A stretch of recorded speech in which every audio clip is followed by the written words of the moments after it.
Can you tell us the difference between cultural intelligence and cultural awareness, Emma? Yes. So cultural awareness is making somebody aware of culture, but that doesn't necessarily mean that they become intelligent about those cultures. Whereas cultural intelligence provides people with new skills and knowledge and then strategies on how they can work and interact better in multicultural environments. Ladies and gentlemen, today we have joining us Emma Jordaan. Emma is a certified cultural intelligence thought leader, a CQ fellow with 20 years of experience in business operations and learning and development. She is a CIPD HR and development level 5 and change management practitioner. Well, she has a proven track record of successfully leading large-scale training initiatives, which are international and multicultural career leading teams and managing projects across the UAE, Saudi, Qatar, Oman, Kuwait, UK, France, Germany, Belgium, Spain, and Italy. Throughout her career, she has become an expert in all aspects of the learning and development field, including instructional design, need analysis, leadership development, change management, and coaching. She has worked with numerous C-suite stakeholders, helping them achieve their strategic goals by providing innovative training and development programs. Ladies and gentlemen, Emma Jordaan. Thank you, Carlton. I've had an international career that's seen me visiting different places around the world, living and working around continental Europe and then again over here in the Middle East. And I'm a British national, but I'm in a cross-cultural marriage. I'm married to a South African. And all of that cultural exposure has helped me to recognise the importance of understanding different cultures and the value in understanding different cultures. And my organisation, Infinite Consulting, specialises in cultural intelligence training. Can you tell me what does Infinite Consulting do? Everything, all the services. Absolutely. So Infinite Consulting specialises in cultural intelligence services, so cultural intelligence assessments, cultural intelligence training, and then also cultural intelligent one-on-one coaching sessions. So the assessments are designed to, build a picture of an individual's current cultural intelligence level, and then also it looks at their cultural value preferences as well.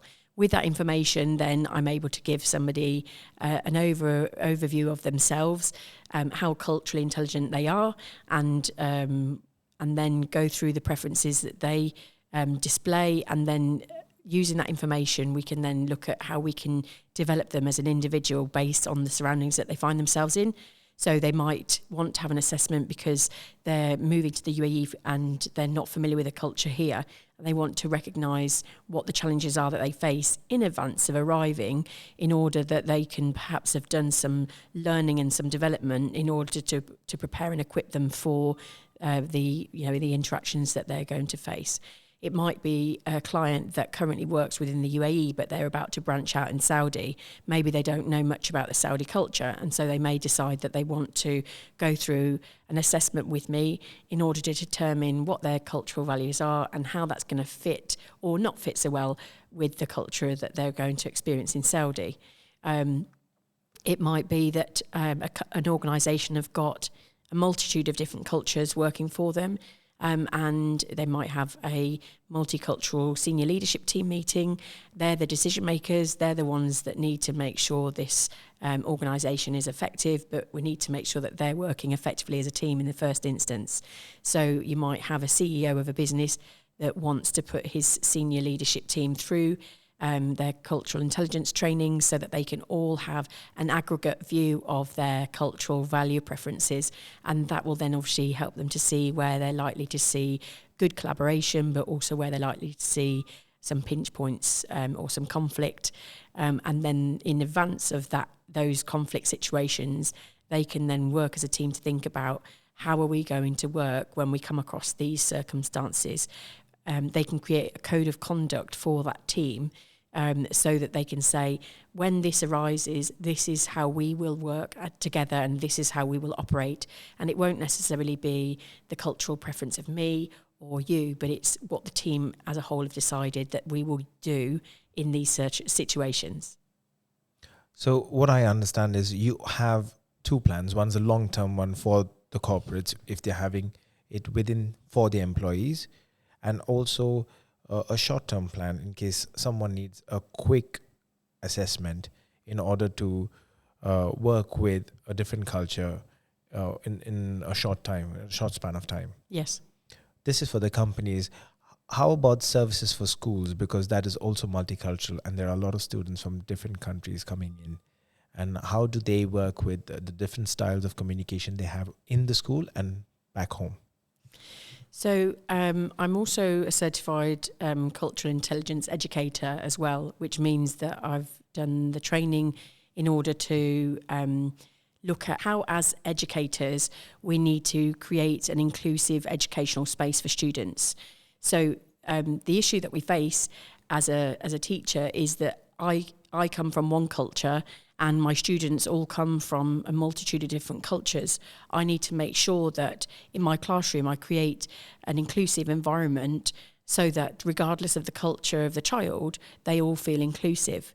That might mean that if the child comes from, for example, a culture where the communication style is more indirect, or where the power distance is more hierarchical, that student may actually come across as quite reserved and quite shy and quiet, and actually lacking any contribution if the teacher wasn't aware of different cultures.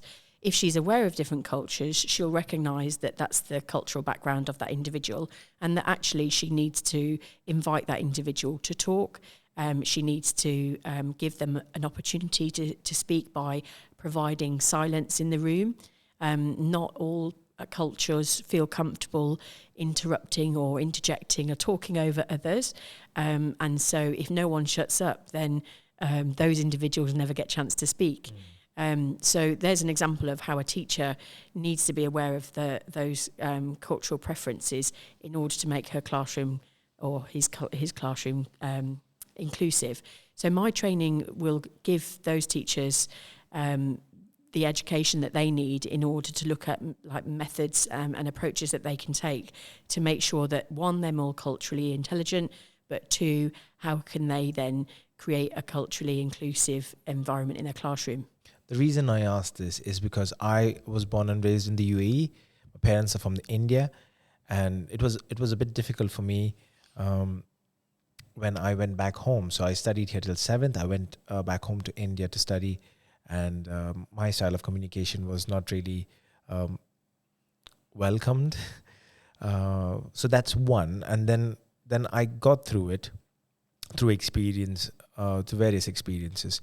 Then I come here again for work, and then introduced to different different styles of communication, which again, now if I go back home and speak to my mom or any of the elders, they think it's too direct or disrespectful. Of course, it's not meant to be, but it's perceived as that. So that's something that I wanted to share with you, Emma. Yes.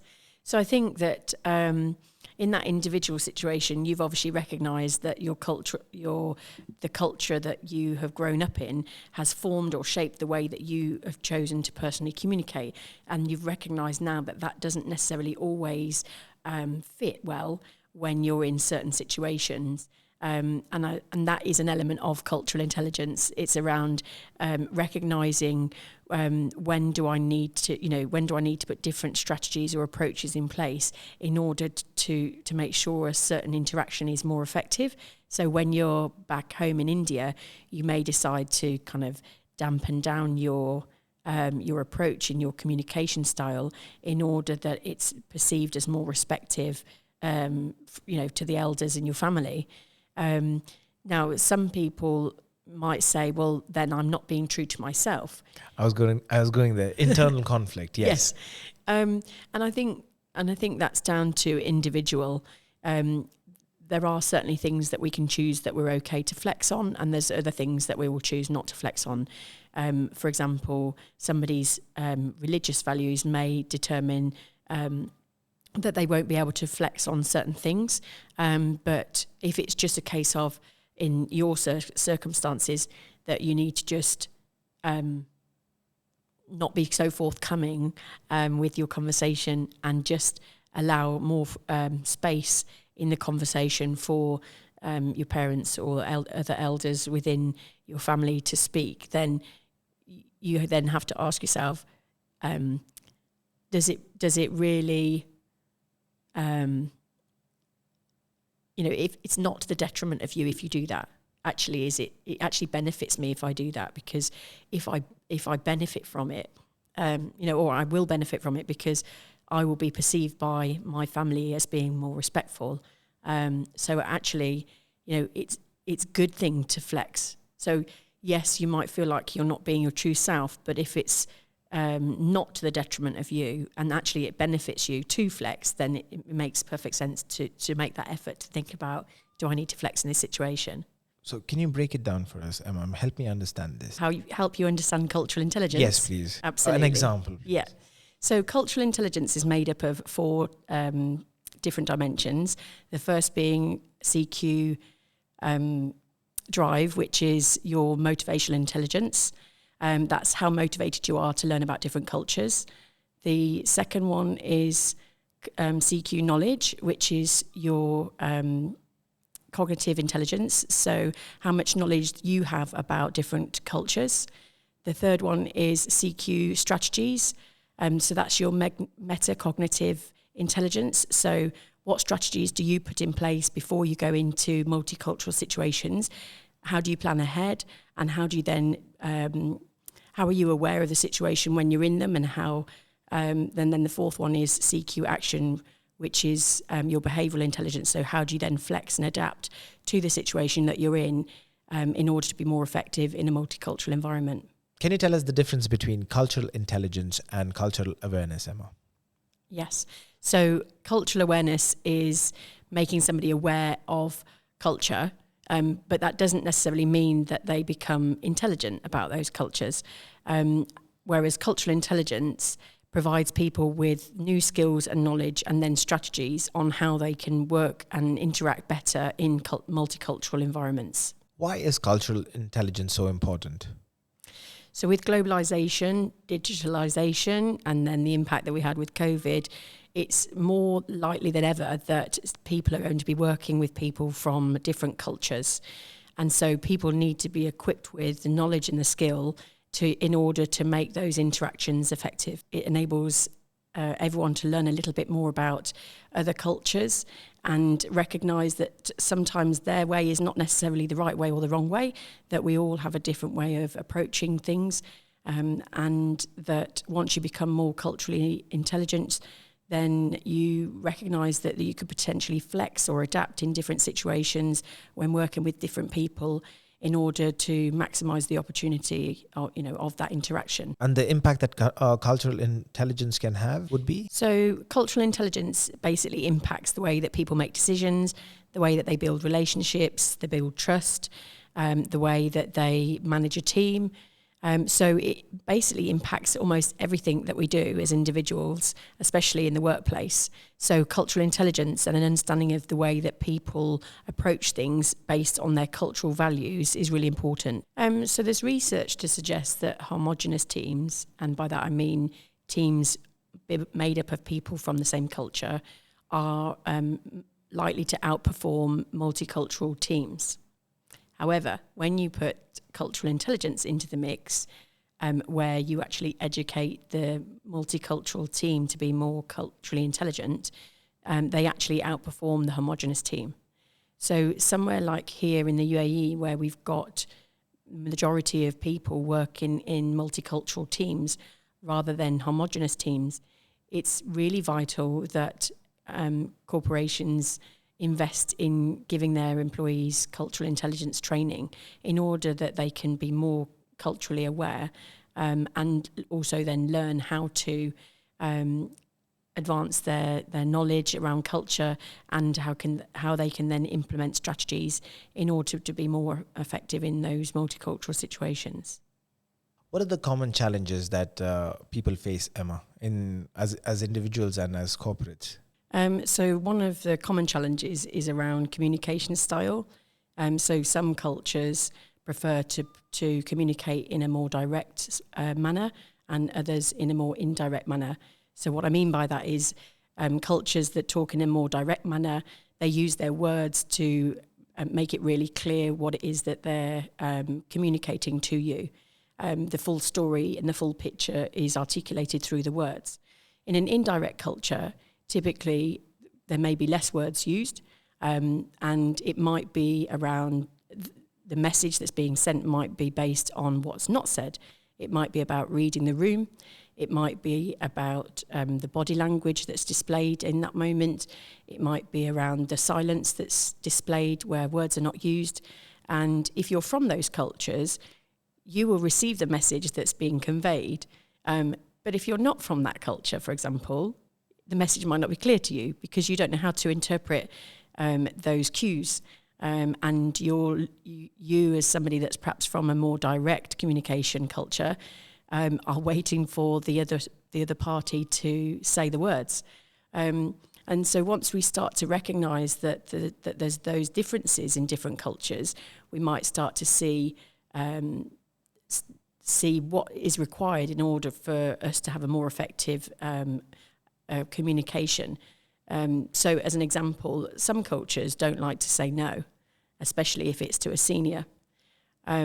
So if you're a senior person and your subordinates never say no, how do you ever know whether something's going to happen or not? And so sometimes it's about reading the cues. So if the answer that's given is, yes, we'll see what we can do, that actually might be a no, we can't do that. So with that answer, over time, as you've managed that team, you might become more familiar with those answers and recognise that that's a no. But as you're learning about that culture and learning about that kind of indirect method of communication, you may need to ask more questions in order to determine whether the answer is a yes or a no. The challenges that you face while communicating, you have any personal experience? Yes, so whilst I was a manager here in the UAE, I was looking after people that were from different cultures. And when I first started working with them, there were occasions where something would happen, and then when I would question what happened, the team would know that they knew that was what was going to happen, but they didn't want to raise that with me because I'd given them an instruction to do something in a different way. And so one of the strategies that I put in place was to give the team the authority to actually challenge me, which isn't something that's typical of their culture.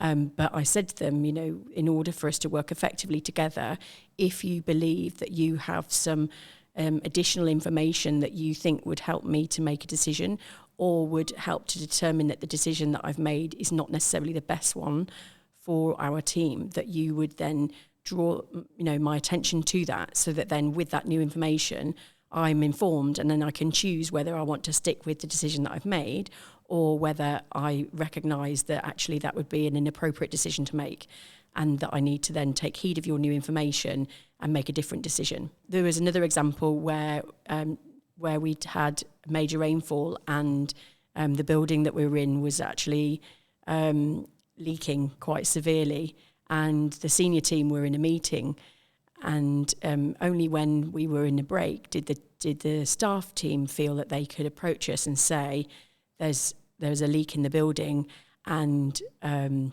it's quite a major issue.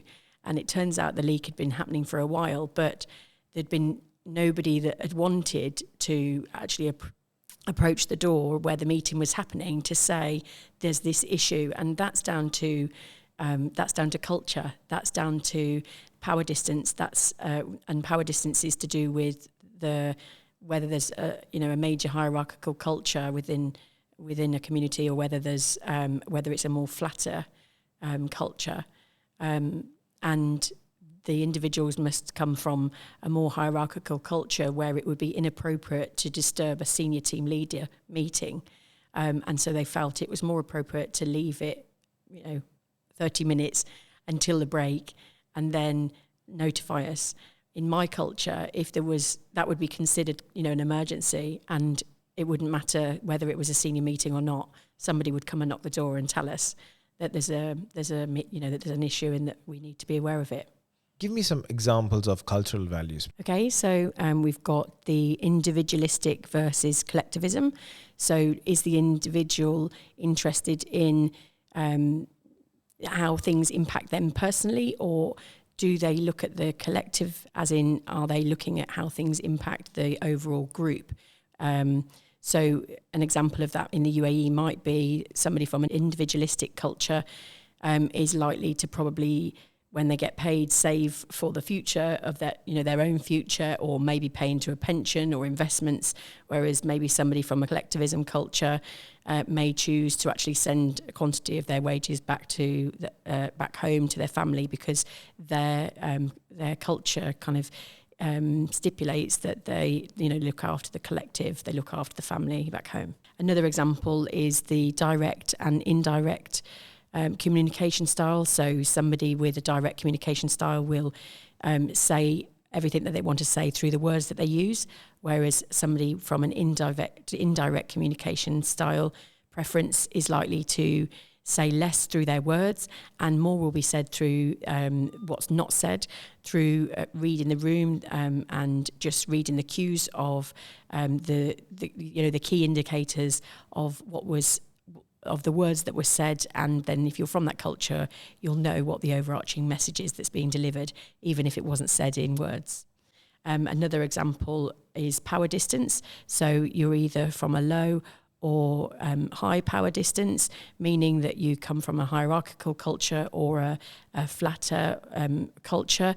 Obviously, within an organisation, this can have quite a big impact, because individuals that come from a flatter hierarchical culture won't be necessarily used to all of the channels of seniority that have to go through, the decision makers that have to be in a room or sign something off, because they won't be used to that, because decisions are perhaps made as a group. Yes, there might be somebody that has a final say, but decisions are made around a table and everyone has a contribution to make. So you talked about cultures. How is that not stereotyping? Yeah, so stereotyping is basically when you've made an opinion of somebody, you've based your opinion on your assumptions. The Cultural Intelligence Centre has done a lot of research, and they've kind of stood on the shoulders of the researchers that have gone before them to look at different cultures around the world and complete a framework that takes individuals' responses from each of those countries and then determines, what's the norm for that country, in order to determine that particular country holds to that particular value preference. So you can take that information and go into a meeting with somebody from that culture. But during the meeting, you'll then determine whether that particular cultural value aligns with the person that you're in front of. It should be used as a starting point in order to, go in with some information, but then during the meeting, you can then make a decision about whether that value aligns with the individual, and therefore you then may choose that you need to flex or adapt your approach to that person, or whether actually you're observing something different, and then you'll need to rethink in the moment about how you might want to alter your approach. If the corporations want to approach, how do they get in touch with you? So they can contact me on my website, which is infiniteconsultingme.com. And they can fill out contact information there, and then I will come back to them with the information. They can also email me at Emma Jordaan at infiniteconsultingme.com. And I will put this links in the description below, so if anyone wants to reach out to you, they can do so.